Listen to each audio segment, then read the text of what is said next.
محمد حافظ صاحب، وعلیکم میں السلام. ویڈیوز دیکھتا ہوں، اللہ آپ کو جزائے خیر دے.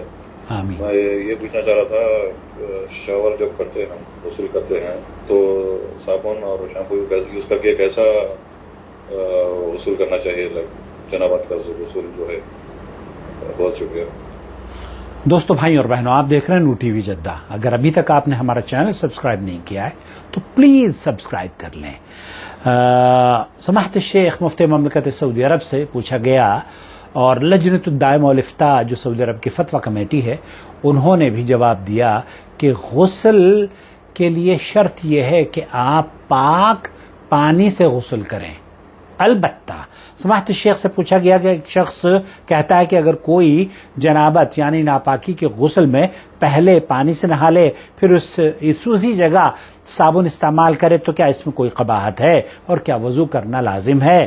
تو شیخ نے جواب دیا، اس میں کوئی حرج نہیں ہے. اگر کسی نے جنابت کے غسل میں صابن، بیری کے پتے، اشنان، قدیم زمانے میں ایک پاؤڈر استعمال کیا جاتا تھا، اس کو اشنان کہتے تھے، تو اگر اس طرح کی کوئی چیز ڈال لیتا ہے یا کوئی اور چیز استعمال کرتا ہے تو انشاءاللہ تعالی کوئی مسئلہ نہیں ہے. لیکن بہتر یہ ہے کہ پہلے وضو کرے، یعنی نماز کا وضو مکمل طور پر کرے، پھر غسل جنابت کرے، جیسے کہ نبی کریم صلی اللہ علیہ وسلم کا عمل تھا، تو یہ زیادہ مکمل اور افضل ہوگا. لیکن اگر کسی نے صرف غسل جنابت کیا اور وضو نہ کیا تب بھی وہ یہ کہتے ہیں کہ پھر اسے وضو کے لیے آپ کو یا نماز کے لیے وضو کرنی ہوگی. تو یہاں ابلغ کے رسول صلی اللہ علیہ وسلم کا جو مکمل طریقہ تھا غسل جنابت کا وہ یہ کہ آپ پہلے اپنے حصے کو دھو لیجئے، جو گندگی لگی ہے اس کو دھو لیجئے، اور پھر اس کے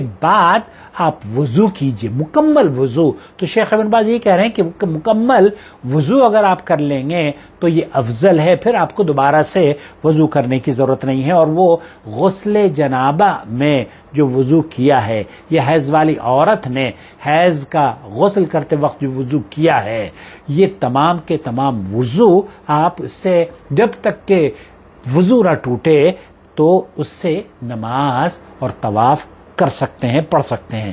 یعنی پہلے وضو کرے، پھر پورے جسم پر پانی بہائے، اور چاہے تو صابن وغیرہ بھی استعمال کر لے. لیکن اگر اسی دوران اس نے اپنی شرمگاہ کو ہاتھ لگا لیا، جسے عضو تناسل کو شیخ محمد بن صالح العثیمین یہ کہتے ہیں کہ اگر غسل کرتے وقت ہاتھ لگ گیا تو کوئی حرج نہیں ہے، لیکن جب آپ شہوت کی نگاہ سے اس کو چھوتے ہیں اور شہوت حاصل کرنے کے لیے شرمگاہ کو ہاتھ لگاتے ہیں تب وضو ٹوٹتا ہے.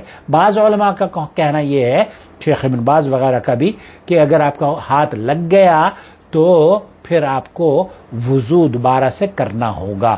تو وضو کے لیے جو صحیح بات مجھے لگتی ہے، کیونکہ اللہ کے رسول صلی اللہ علیہ وسلم نے فرمایا ہے کہ یہ تمہارے جسم کا حصہ ہے، تمہاری شرمگاہ بھی تمہارے جسم کا حصہ ہے. اگر اس میں ہاتھ لگ جائے تو پھر وضو نہیں ٹوٹتا. پھر اس میں ہاتھ لگنے کی جو نیت ہے شہوت کے لیے یا اسے لذت حاصل کرنے کے لیے اگر آپ ہاتھ لگا رہے ہیں تو اس میں پھر آپ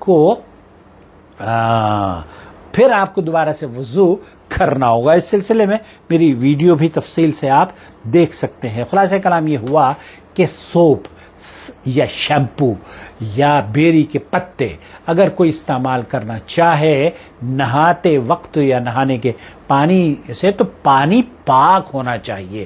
انشاءاللہ اس میں کوئی حرج نہیں ہے. امید ہے وضاحت ہو گئی ہوگی.